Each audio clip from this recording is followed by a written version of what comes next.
Hi, everyone. Welcome to Dishing Drama with Dana Wilkey Uncensored. We have officially moved to Patreon. Here's a sneak peek of Dishing Drama with Dana Wilkey. Hi, you guys. Oh my God, we have such a great show ahead today.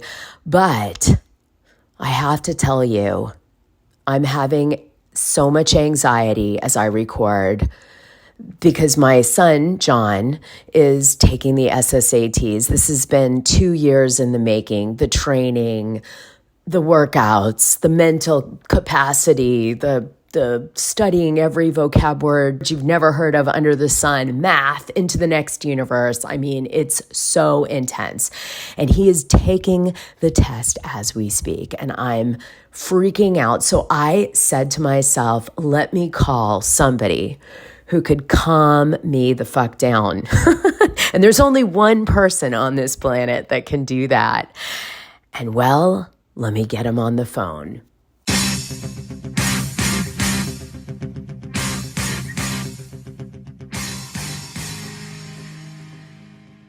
Hello, you guys. I've been on pause, but we're going to hit motherfucking play.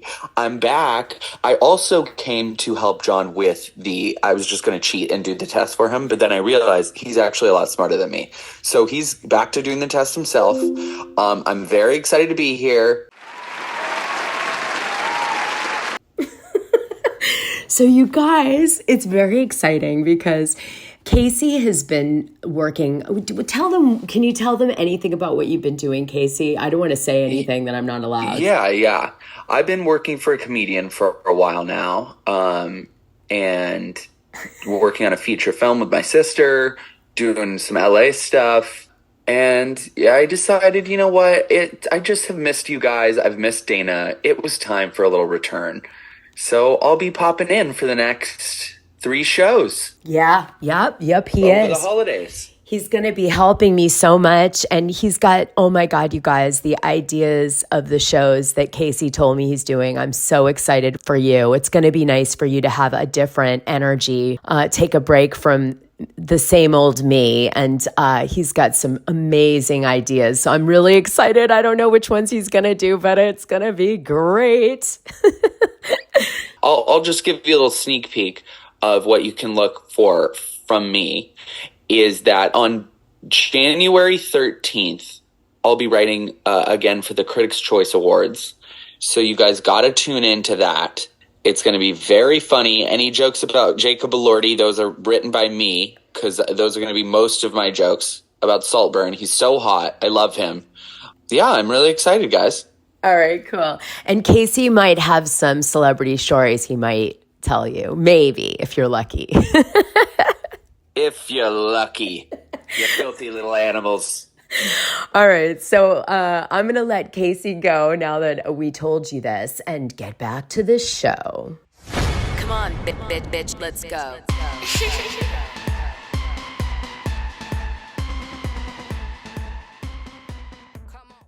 So we're going to discuss a few things today, but one thing I wanted to talk about is I kind of couldn't help myself, and I continue to deep dive on the Kardashian Dynasty, if you will. I had started reading another Kardashian book called Kardashian Dynasty by Ian Halperin. I wanted to see if any of the stories in his book would differ from the other resource that I have been sharing with you, along with tabloids, etc., over the last 2 weeks.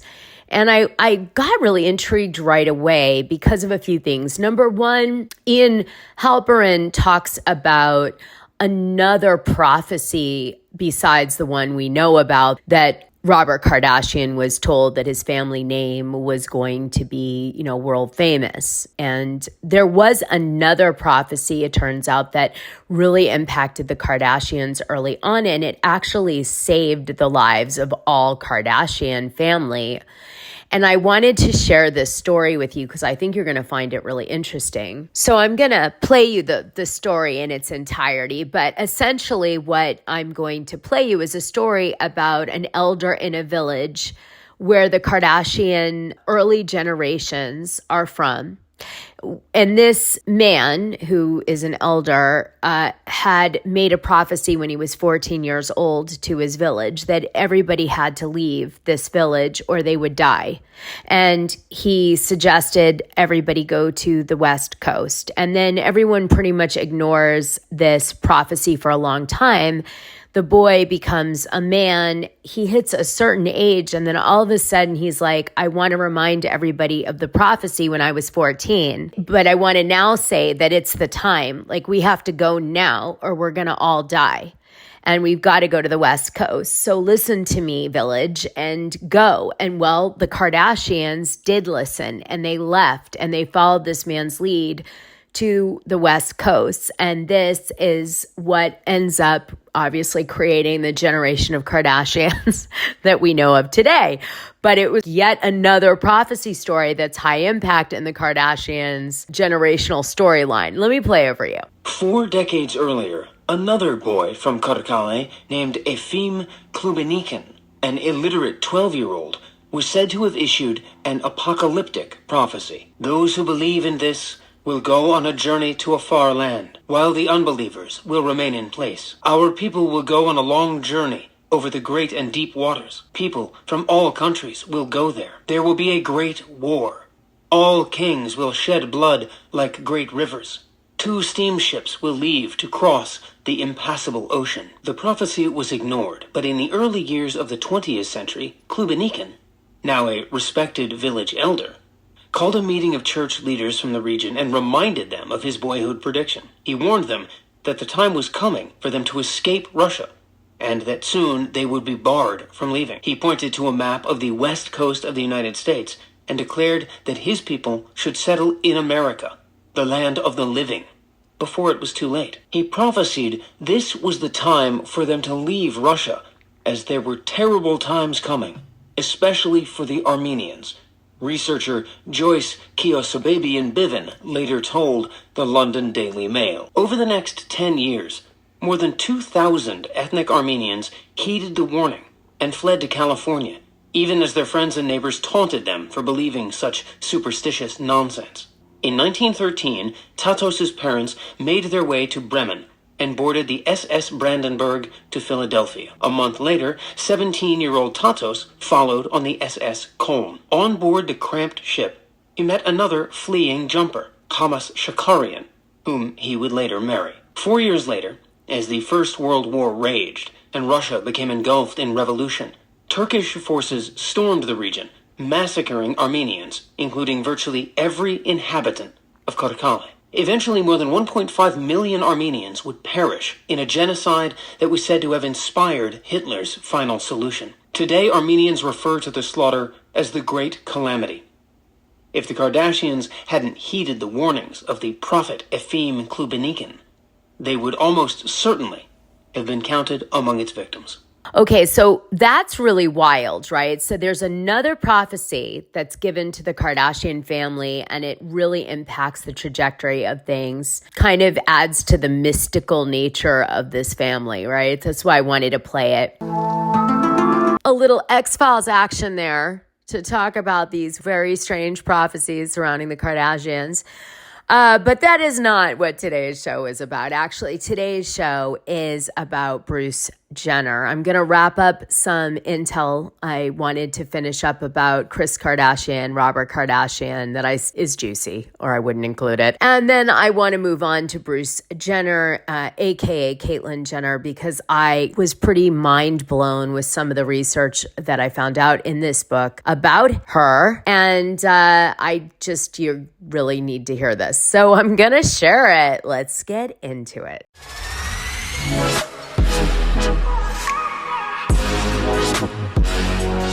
In Ian's book, he focuses a lot of time in some of the detailed court filings between Robert Kardashian and Kris Kardashian. And in those court filings, it really gets into some depth about each person's idiosyncrasies and weaknesses. Robert, it turns out, has a vicious temper, which is why he loses custody of the kids to Kris Kardashian. Kris Kardashian is diagnosed with kind of a narcissistic sounding diagnosis by the court-appointed psychologist. They say that she's impulsive and childlike. She doesn't live in reality. She romanticizes things. And because of that, she can be very impulsive and selfish. Whatever. There were restraining orders filed, and Kris Kardashian herself was called a bitch and a whore and other names by Robert Kardashian. He also shed some additional light on Bruce Jenner and Kris Kardashian's relationship, which I didn't know. For example, one of the things that comes out in this book is that Bruce Jenner was really attracted to the fact that Kris Kardashian had 4 children like himself, and he felt like that was a really strong bonding thing, and he respected her for having loads of children. Another thing that was very important to Bruce Jenner was that Kris Kardashian was a right-wing Republican, and believe it or not, Bruce Jenner at one time was homophobic, and he actually didn't believe in any, gay rights or any of those things, and as a result of that, he found a common bond with Kris Kardashian over this kind of political thinking.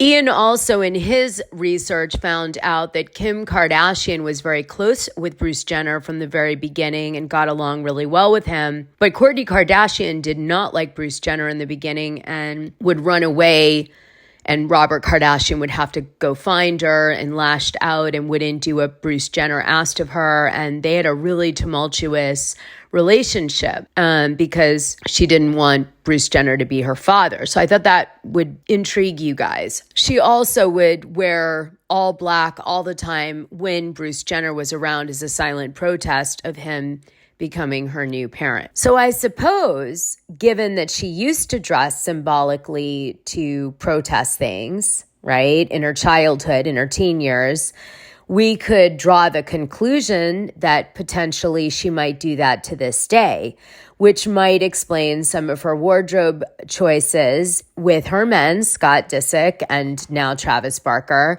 and some of the things that we're seeing her wear now on the Kardashian, right? Like, she actually does use clothing to get messages across. So I thought you might find that interesting. I'll let you use that however you want in what you've seen going on in the Kardashians right now, right? And even the wedding and some of the drama that's been surrounding fashion with the family members. So anyway, I'll leave that there for now. And in Ian's book, he goes into more detail about the peace treaty that Bruce Jenner negotiates with Robert Kardashian, because it turns out that the Robert Kardashian divorce was lingering, and it was a constant battle for 18 months. And when Kris ends up being thick as thieves with Bruce Jenner and he appears to want to marry her, the story you may remember from last week's episode was that Kris Kardashian was like, oh, you know what? I don't need any money from Robert Kardashian. I'll just live off Bruce Jenner's money, and that'll be that. But it turns out that wasn't 100% the truth, even though that's what Kris Kardashian and Bruce Jenner has said on every docuseries, book, etc. Okay, so let me tell you what the truth is. She says, you know what? I don't want any money from Robert Kardashian. He can keep the house and all this stuff. I just want to be able to move on. And Bruce Jenner's like, I'll take over all of your financial burden, as I mentioned before. But what the new information was that came out of this is that he met Robert Kardashian at Hamburger Hamlet, which is a Los Angeles old eatery that people used to go to. I think it was on Sunset. And they met, and he just said, look, you keep everything and I'll pick up the pieces. And this was the way that Robert actually finally let the divorce go through, because he resented Kris so much, because he cited all of these horrible things that Kris was doing with the kids, like bringing the kids around the person she was cheating with. And I guess in one instance, leaving Kim Kardashian at a friend's house when she's sick, throwing up with the flu, making Robert Kardashian sleep on a couch when she has a boyfriend over. And so Robert is just infuriated with her behavior. And so this is the only way that the divorce actually, I guess, comes to fruition, because of this lunch that Bruce Jenner calls and convinces Robert, by basically giving him what he wants, which is for Kris to leave with nothing except the child support. And that's been the story. I think that was even the story on the recent documentary that they did on the Kardashians, right? But it turns out that Ian's research showed something different, which was that Kris Kardashian was receiving $5,000 a month from Robert Kardashian for, I guess, the kids. And at this time, $5,000 would be like, I don't know, $12,000, let's say in today's numbers, something like that. So Bruce Jenner actually didn't have enough money at this time to give Kris Kardashian the same lifestyle that Robert was giving her. And so although it made it sound like Robert gave her nothing, that isn't really true. The truth is that Robert actually was paying her a lot of money in child support towards the children, and Kris was living off that money with the kids. And at this time, the truth is Bruce Jenner doesn't have a pot to piss in. He lives in a small one-room cottage in Malibu. So why does Kris Kardashian marry Bruce Jenner? It's an excellent question. But what I think the answer is that in Bruce Jenner, she sees a commodity that, if given some power, can actually make into a multi-million-dollar business. And so she sees a business opportunity in him, and he's hot, and he still has cachet, because at one point he's a massive celebrity, like just a few years before. But I really think what got her excited was Bruce Jenner's potential, and that's why she marries him. Bruce Jenner is a complex guy. And I want to start off this part of the pod today just essentially letting you know why he was so famous and made any money at all. And that is that in 1972, he came in 10th place in Munich at the Olympics for the world decathlon athlete. He then competed again in 1976, and he wins the gold medal and becomes America's darling in terms of an athletic spokesperson, because at this time, athletes have as much power as like an A+ celebrity. And he's one of the first people that really take advantage of this and get the multi-million-dollar endorsement deals. Now, this is going to become really important later. So I just wanted to start with this. So now that I've said that, one of the biggest criticisms that happened towards Bruce Jenner's brand back in the 1970s was that he was kind of a hooker for brands. And he was considered very overexposed, and people didn't like that he exploited sports so much for money. And his response to that was, I had to work. I had to take everything because we needed money. By we, I do not mean Kris Kardashian I mean his first wife, Christy Scott, because it turns out that Bruce Jenner was struggling financially even back then. In fact, Christy Scott, his first wife, had to take a job as a flight attendant, even though it sounds very similar to Kris Kardashian, right? Or at this time, it's Kris Houghton. Christy Scott, has to take a flight attendant job to support Bruce Jenner, because all he really has time to do is work out to try to win this decathlon. And during this period of time that he's trying to become an Olympian decathlon person, he can't do much. He does some insurance sales or whatever part-time, but he really has to focus on his athletics. So his first wife, Christy Scott, is carrying all this, and she has 2 children with Bruce. And Bruce actually wanted one, didn't want the second one, but she's like, tough, I'm pregnant, I want both, I'm keeping the second baby.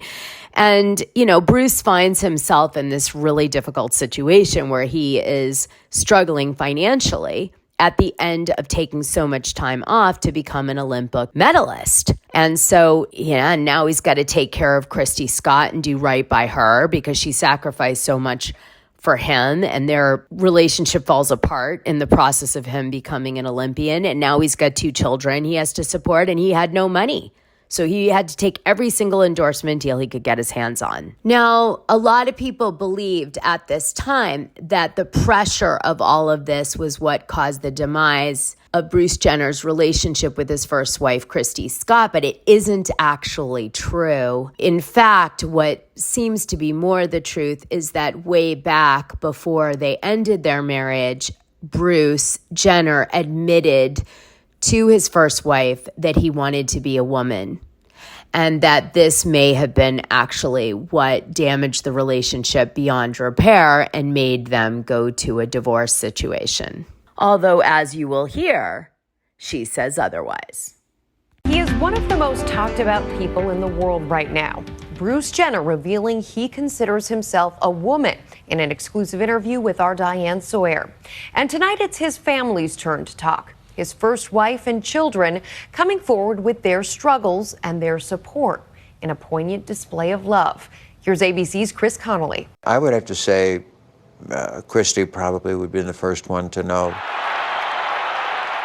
Even as she hugged the new Olympic champion of the decathlon in 1976, Bruce Jenner's first wife, the woman now known as Christy Scott, had known for 4 years of her husband's struggle with gender identity. I can't remember the exact words because it was such a shock to me. He told me he always wanted to be a woman, and understandably I was speechless. The incongruity of that revelation couldn't help but confound her then. It's so hard to wrap your head around it, particularly because he was such a manly man. But it didn't threaten me. It didn't threaten our marriage. Jenner sharing with ABC's Diane Sawyer memories of a disclosure to Christy that Jenner acknowledges was far from a complete one. I never really hardcore say, look, no, I don't know if I'm going to make it in this male gender here my entire life. You guys come nice and dressed up for the beach. That struggle would take its toll on others, too. Viewers of this November 2013 Keeping Up with the Kardashians episode remember seeing son Brody Jenner confronting his father on camera. You weren't around. I was a kid, and it's like, now's not the time to talk about it. Now, more of Jenner's older children in footage not shown on Friday's broadcast. That was Bert. Recalling a time in the 1980s when their father seemed to vanish. We have a very complex relationship. He's disappeared out of our lives, especially out of my life. So I'm looking forward to this next chapter. Us missing, a time of our lives is still probably the hardest thing for us to deal with. We're trying not to look back, we're just looking forward. Jenner admitting that the depression and isolation of that gender identity crisis led to the former Olympian being absent too often. Mommy! You weren't there a lot. Yes. The big formative years for them, I was really struggling with these issues. I talked to all the boys about this after the fact, that, I didn't do a good job. And I apologize to my kids for that. Those children now with a message for Jenner: all is forgiven, as their father embarks on transitioning to life as a transgender woman. In seeing him come out to me and explain his true self, I was more proud right then to carry the last name Jenner and to be a part of the family than at any time before. The one thing I think that we have gained that means more to us than anything is the honesty. I personally, hope that this journey leads to the place that he wants it to. And I'm excited for Bruce to tell his story. And more staunch support for Bruce Jenner before the interview with Diane Sawyer aired from Kim Kardashian on Extra. As a family, we always support each other 100%. Christy Scott would be just one of the many family members who watched Friday's momentous broadcast alongside Jenner. To see him go through this anguish, I know it's been a torment in his life. He was tearful at times, broke my heart. I reached over and tried to give him a little bit of I'm getting emotional now. I try to give him a little comfort. So that's Christy Scott mainly talking in this interview. And I thought you would find it very interesting, his kids saying that he just seemed to abandon them for large chunks of their life. This is obviously not the Kardashian girls or Robert. This is all the kids before them. So Linda Thompson's children and Christy Scott's children. And although Christy says in this interview that this didn't damage her marriage, I don't believe her because, frankly, he told her 4 years before they end up breaking up. Okay, because he wins the gold medal in 1976. He tells Christy that he wants to be a female, and within 4 years, they not only are separated, but they're divorced by 1981.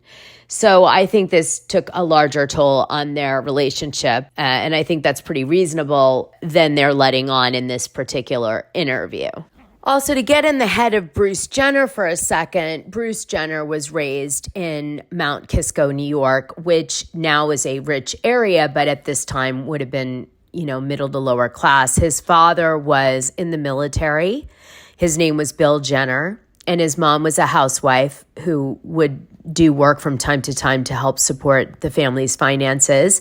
Bruce had a sister who was a straight A student, and Bruce Jenner struggled with dyslexia and couldn't read. And he found going to school traumatizing for him because he was failing. And in fact, it's all of these early difficulties that sort of inspire him to become this extraordinary man. Now, he did have great genetics coming from Bill Jenner because it turns out Bill Jenner won a decathlon in the military. And he got a gold medal that they had done some big military decathlon that, from the different areas. And he won it. So he obviously had the genetics to do it.